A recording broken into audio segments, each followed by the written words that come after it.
to a resonance frequency, and then at last we will find a bandwidth of a system. Okay, so basically अभी तक हमने जो frequencies देखी है second order control system में, वो कौन कौन सी फ्रीक्वेंसीज है हमारे पास? एक तो है नेचुरल फ्रीक्वेंसी, ठीक है, देन वी हैव सीन है डैम्पिंग फ्रीक्वेंसी,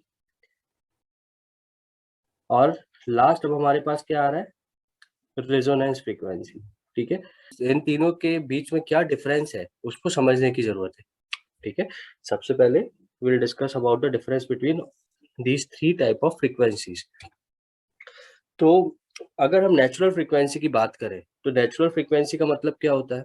नेचुरल नाम से ही समझ में आ रहा है कि when the system oscillates, okay, when there is no friction in the system, okay, I will take one physical example over here, okay. Suppose मेरे पास कोई एक string है, so let us suppose if I have one wall and I have a string, and from that string I have connected one body of mass m over here, ठीक है। तो अगर हम सबसे पहला कंडीशन एज्यूम करें, no friction, ठीक है, अगर हमारे पास ये सरफेस जो है, इस सरफेस से करस्पॉन्डिंग जो फ्रिक्शन है, let us suppose this friction is 0, okay, this surface is friction free, and if I provide some specific force Ft to this particular body, and if I release the body, then definitely because of this spring this body will oscillate, okay, and since there is no friction at all, this body continuously oscillates। ये चीज समझ में आती है आपको? ठीक है, so the frequency of oscillation is nothing but a natural frequency, ठीक है। so this particular frequency, when there is no friction in a system, okay, we call it as a natural frequency, okay। likewise अगर मेरे पास second case आता है, suppose if I consider a case when we have some specific friction, तो क्या होगा? Again हम इसमें एक फोर्स अप्लाई करेंगे, और जब हम बॉडी को रिलीज करेंगे तो अगेन ये बॉडी ऑक्सीलेट करेगी, but because of this particular friction we have a oscillations which is of damping in nature. So ये क्या होगा? डैम्पिंग का मतलब क्या हो गया? कुछ पर्टिकुलर समय के बाद जो है वो ऑक्सीलेशंस कैसे हो जाएंगे? It may get die out, okay, because of this particular friction force, damping oscillations और डैम्पिंग फ्रीक्वेंसी। अब अगेन बात आती है रेजोनेंस फ्रीक्वेंसी का क्या मतलब? तीसरा हमारे पास क्या है? Resonance frequency. अभी तीसरी फ्रीक्वेंसी क्या है? तो अब इस तीसरी फ्रीक्वेंसी को समझने के लिए अगर हम जो ये फोर्स Ft है, अभी तक हमने क्या एज्यूम किया है कि इस फोर्स Ft को मैंने अप्लाई किया और फिर उसको छोड़ दिया, ठीक है। सपोज मैंने क्या किया, इस बॉक्स को खींचा थोड़ी देर तक और फिर छोड़ दिया इसको, ये मैंने एज्यूम किया है अभी तक Ft के लिए। बट सपोज मेरे पास एक ऐसी कंडीशन हो जिसमें मैं इस Ft को पीरियोडिकली अप्लाई कर to this particular body of mass m over it, okay. So क्या होगा? इसमें पीरियोडिक फोर्स के कारण जो है हमारे पास क्या होगा? एक रेजोनेंस फ्रीक्वेंसी होगी जो कि क्या होगी? Ft में अप्लाइड होगी, and because of this particular resonance frequency overall frequency of oscillation would get affected, ठीक है। तो रेजोनेंस फ्रीक्वेंसी का मतलब समझ में आता है आपको? तो resonance frequency occur when periodic force is applied to a body, और periodic force drives the system, ऐसा कर लो, ठीक है। तो यही कंडीशन जो है हमारे पास कंट्रोल सिस्टम में भी है। ये समझ में आ रहा है आपको? तीनों कंडीशंस में डिफरेंस क्या है?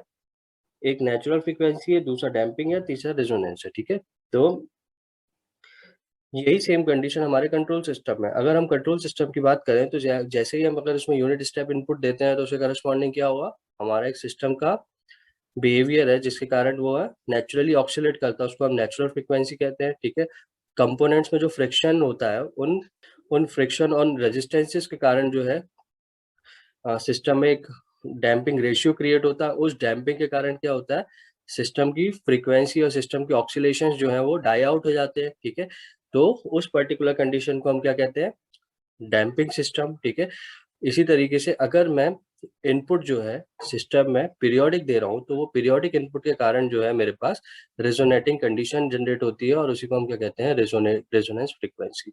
अब उस रेजोनेंस फ्रीक्वेंसी करस्पॉन्डिंग क्या होगा? सिस्टम जो ऑक्सीलेट करेगा उसका एक स्पेसिफिक रेजोनेंट पीक डेवलप होगा, ठीक है। तो हम आज की क्लास में जो है सबसे पहले रेजोनेंस फ्रीक्वेंसी कैलकुलेट करने का तरीका देखेंगे, then we will discuss about a method to find a resonant peak, and then at last we will discuss about a bandwidth of a system. ठीक है, if I want to find the resonance frequency of a system, तो again हम क्या consider कर रहे हैं, second order close loop system consider कर रहे हैं। तो उसके करस्पॉन्डिंग CS/RS को हम क्या लिख सकते हैं, omega N square divide by S square plus 2 zeta omega N S plus omega N square. And इस पर्टिकुलर जो ट्रांसफर फंक्शन है उसको मैंने, तो अगर मुझे रेजोनेंस फ्रीक्वेंसी फाइंड करना है, so definitely I have to substitute S equals to omega.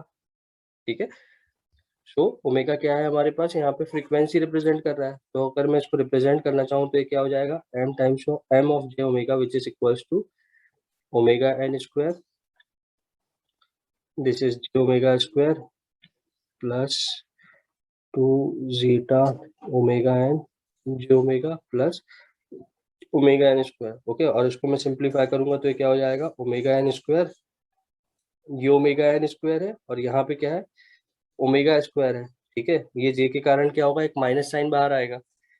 ठीक है, तो ये क्या हो जाएगा, omega N square minus omega square plus J times of 2 zeta omega N omega.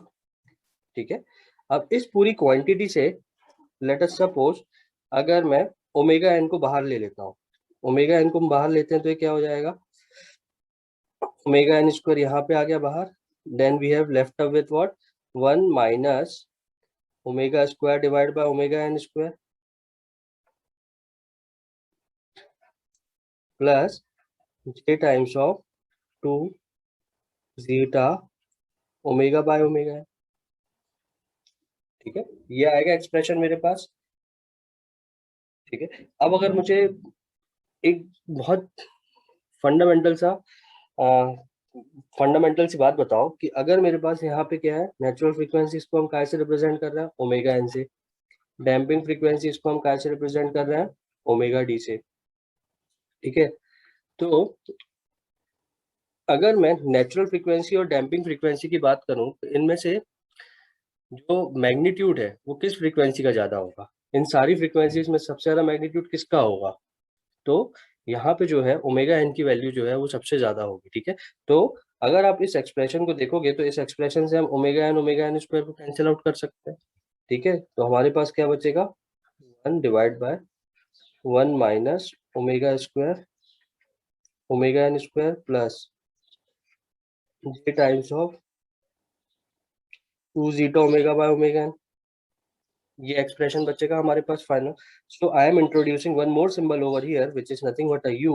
Okay, और यू को हम क्या लिख सकते हैं, omega by omega n. Okay, तो ओमेगा एन कैसा है, ये नेचुरल फ्रीक्वेंसी है और इसका मैग्नीट्यूड हमेशा ज्यादा रहेगा। तो जब भी हम एक्सप्रेशन कुछ इस फॉर्म में लिखते हैं जिसमें हम क्या करते हैं, मैक्सिमम वैल्यू से डिवाइड करते हैं किसी, अब यहाँ पे ओमेगा की फ्रीक्वेंसी जो भी रहेगी उसको हमने क्या किया हुआ है, मैक्सिमम फ्रीक्वेंसी से डिवाइड किया है।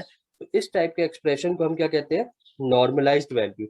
और यहाँ पे हम फ्रीक्वेंसी की बात कर रहे हैं तो ये क्या हो जाएगा, बेसिकली नॉर्मलाइज्ड फ्रीक्वेंसी।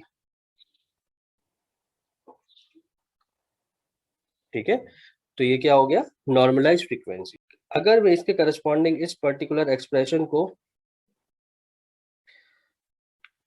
रीराइट करना चाहूँ तो ये क्या हो जाएगा, m ऑफ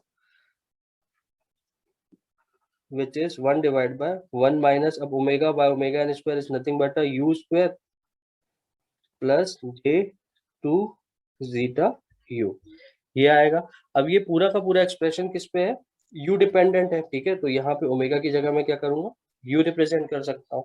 ठीक है, तो जो मेरे पास कंप्लीट एक्सप्रेशन आ रहा है ट्रांसफर फंक्शन का, उसको मैंने कैसे रीअरेंज कर दिया, m of u which is nothing but 1 divide by 1 minus you square plus 2 plus J times of 2 zeta u। ठीक है, तो हमारे पास जो एक्सप्रेशन आ रहा है वो क्या है, m of u which is nothing but ठीक है, अब मुझे एक चीज और बताओ कि अभी तक कैसा था सिस्टम जो है, जब हमने उसमें पहली बार फोर्स लगाया था, ठीक है, तो सिस्टम में क्या है, एक नेचुरल फ्रीक्वेंसी से वो ऑक्सीलेट कर रहा है और सिस्टम में फ्रिक्शन के कारण क्या है, उसमें डैम्पिंग फ्रीक्वेंसी।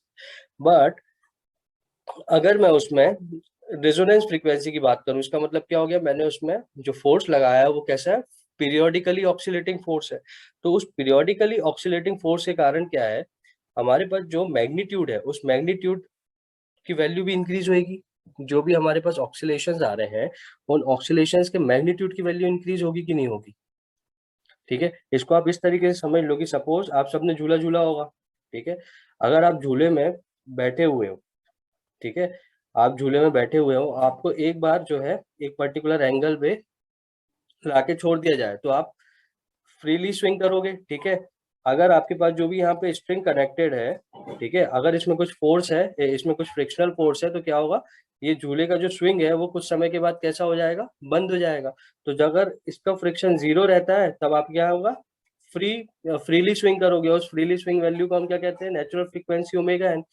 जो पुली लगा हुआ है इसमें अगर आपके पास क्या है, कुछ फ्रिक्शनल फोर्स है, तो उसके करस्पॉन्डिंग क्या होगा, ये ऑक्सीलेशंस डाई आउट हो जाएंगे, उसको हम क्या कहते हैं, डैम्पिंग फ्रीक्वेंसी।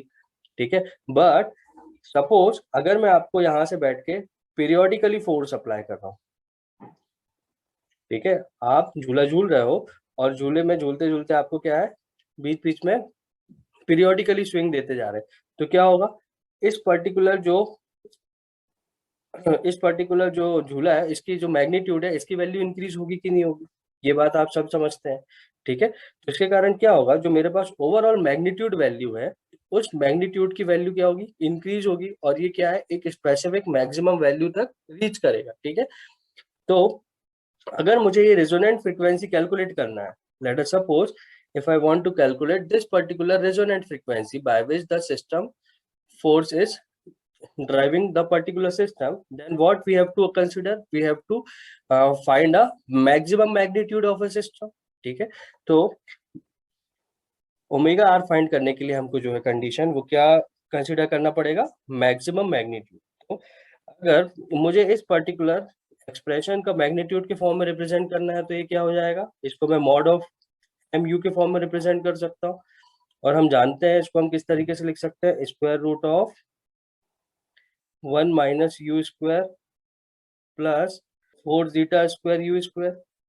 ठीक है, ये आप अच्छे से जानते हैं, मैग्नीट्यूड को मैं कुछ इस फॉर्म में रिप्रेजेंट कर सकता हूँ, इसमें किसी को कोई डाउट है।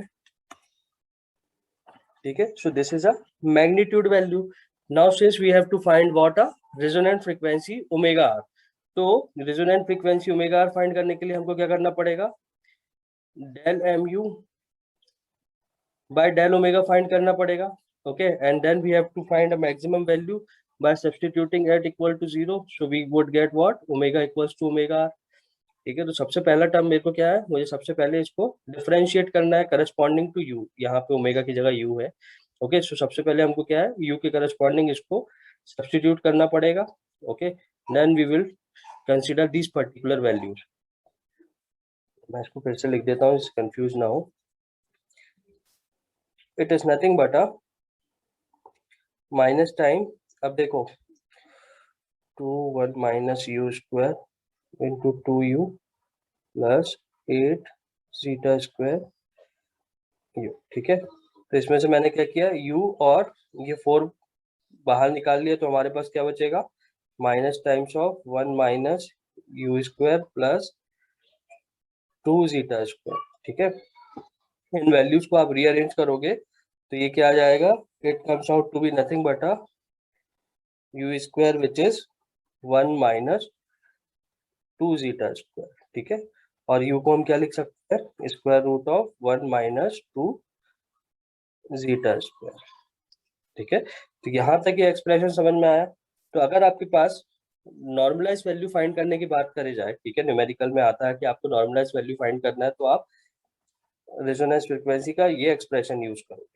बट हम जानते हैं यू की वैल्यू क्या हमने अज्यूम किया था, omega by omega n. Okay, और del m u by del u equals to 0 would give us what, maximum magnitude. Okay, तो ये मैक्सिमम मैग्नीट्यूड हमको कहाँ पे मिलता है, at omega equals to omega r पे। ठीक है, तो हमारे पास u का एक्सप्रेशन क्या आ जाएगा, omega r divide by omega n which is nothing but a square root of 1 minus 2 zeta square. Okay, और रेजोनेंट फ्रीक्वेंसी का अगर मैं एक्सप्रेशन लिखना चाहूँ तो ये क्या होगा, omega r which is nothing but omega N square root of 1 minus 2 zeta square. ठीक है, तो अगर आपसे रेजोनेंट फ्रीक्वेंसी की बात करें तो आप रेजोनेंट फ्रीक्वेंसी कैसे फाइंड कर सकते हो, समझ में आ गया आपको। तो जनरली इसका डेरिवेशन बहुत कम पूछा जाता है, बट अगर आपके पास रेजोनेंट फ्रीक्वेंसी फाइंड करने के लिए बोला जाए तो आपको मेथड समझ में आ गया किस तरीके से फाइंड करना है। इसी तरीके से अगर न्यूमेरिकल में रेजोनेंट फ्रीक्वेंसी के बारे में पूछा जाए तो आपको कैलकुलेट करते बन जाएगा। अब अगर हम इस पर्टिकुलर एक्सप्रेशन को देखेंगे तो इसमें हमारे पास क्या है, ओमेगा एन हम जानते हैं, जीटा की वैल्यू हम जानते हैं, रेजोनेंट फ्रीक्वेंसी हम आसानी से कैलकुलेट कर सकते हैं। ठीक है, ठीक है, तो ये कंडीशन क्या थी, ये मैक्सिमा और मिनिमा की कंडीशन थी। ठीक है, तो ये मैक्सिमा हमको फाइंड हो गया, हम जानते हैं कि ओमेगा आर जो रेजोनेंट फ्रीक्वेंसी का एक्सप्रेशन है वो ये है। इस पर्टिकुलर वैल्यू पे जो है मुझे एक्सप्रेशन में जो भी मैग्नीट्यूड वैल्यू है उसकी मैक्सिमम वैल्यू मुझे कहाँ पे मिलेगी, omega r equals to omega N square root of 1 minus 2 zeta square. Okay, तो अब अगर मैं कैलकुलेट करना चाहूँ पीक रेजोनेंट मैग्नीट्यूड तो क्या हो जाएगा, इस पर्टिकुलर एक्सप्रेशन को मैं कहाँ सब्स्टिट्यूट कर सकता हूँ, एम ऑफ यू हमने लिखा हुआ था, एम ऑफ यू क्या था, 1 divide by square root of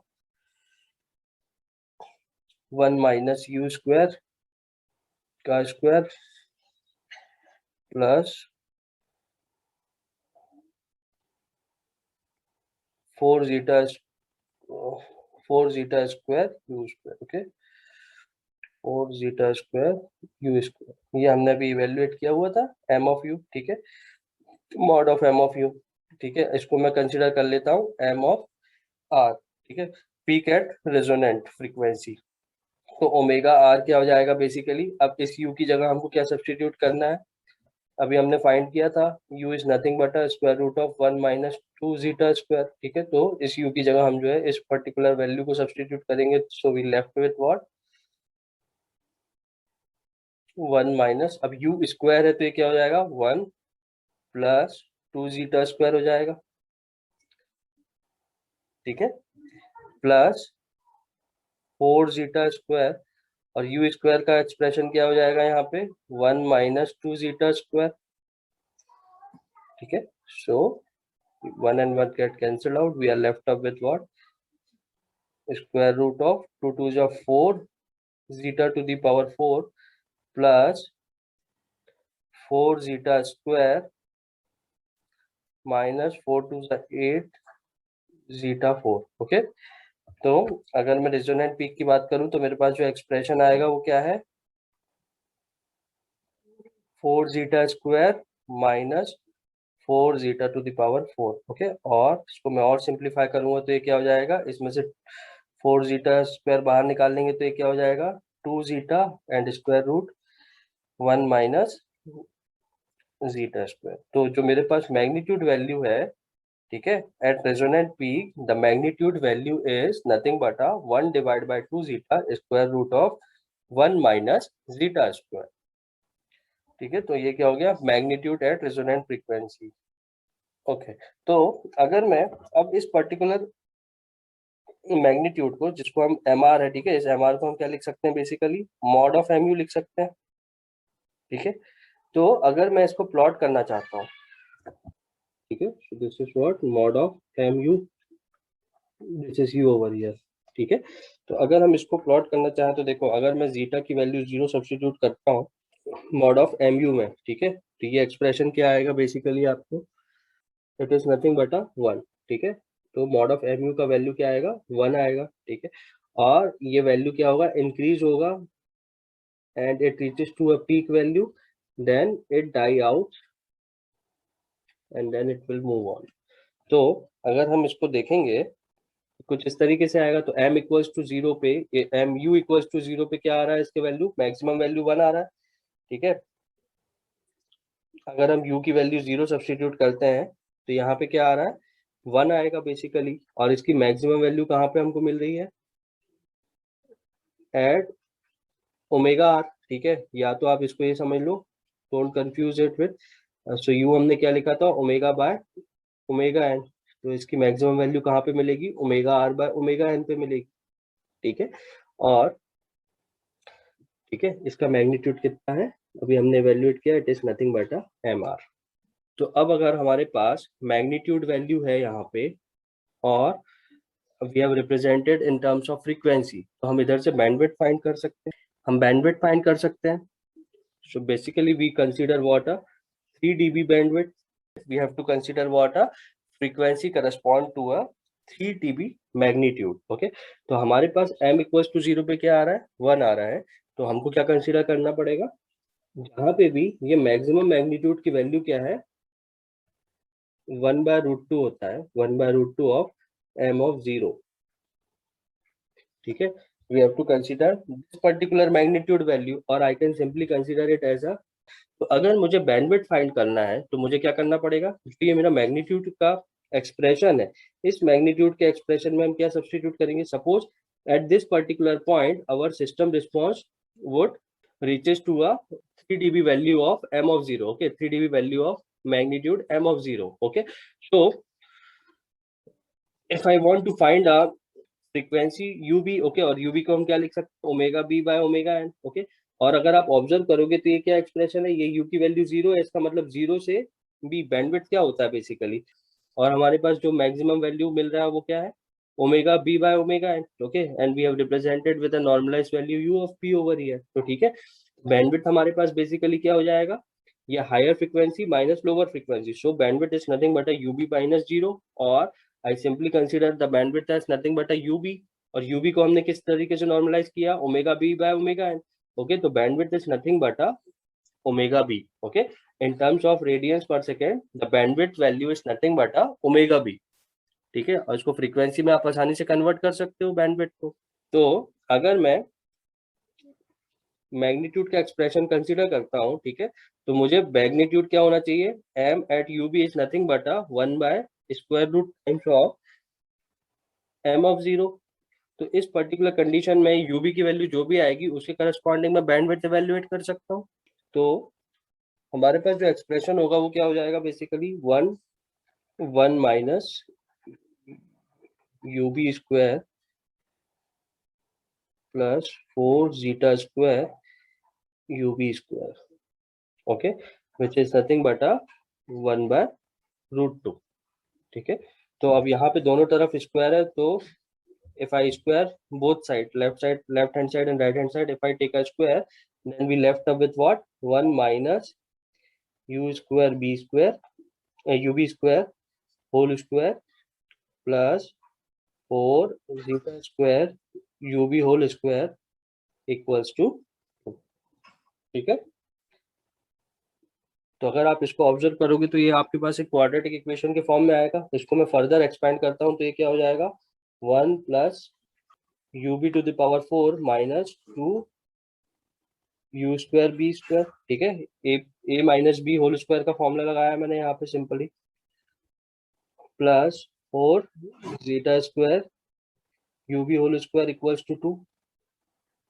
ठीक है, तो इसको हम रीअरेंज करेंगे तो ये क्या आ जाएगा, u b 4 minus 2 u b square 1 minus 2 zeta square minus 1 equals to 0। ये फाइनल इक्वेशन मेरे पास आएगा, क्वाड्रेटिक इक्वेशन। तो हमारे पास जो इक्वेशन आ रहा है वो क्या है, basically ub to the power 4 minus 2 ub square 1 minus 2 zeta square minus 1 equals to 0। ठीक है, तो अब हम इसमें जो है इसके अगर मुझे रूट्स फाइंड करने हैं तो कैसे करूंगा, ub square is nothing but a minus B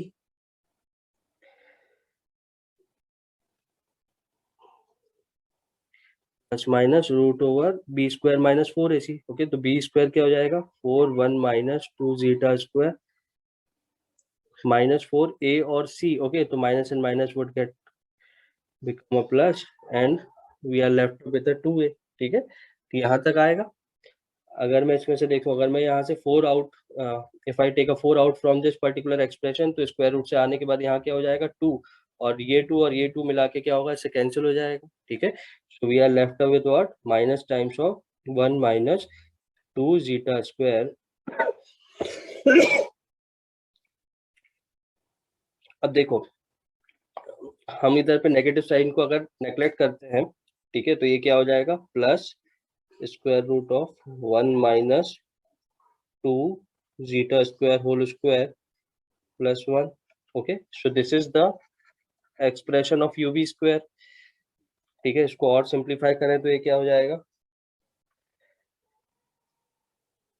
मैंने एक छोटी सी मिस्टेक की है, यहाँ पे क्या होगा, माइनस बी होता तो ये माइनस और minus would get plus over here. ठीक है, रूट्स क्या होता है, अगर a x square plus b x plus c है तो ये क्या हो जाता है, एक्स की वैल्यू होती है minus b plus minus root over b square minus 4ac by 2a.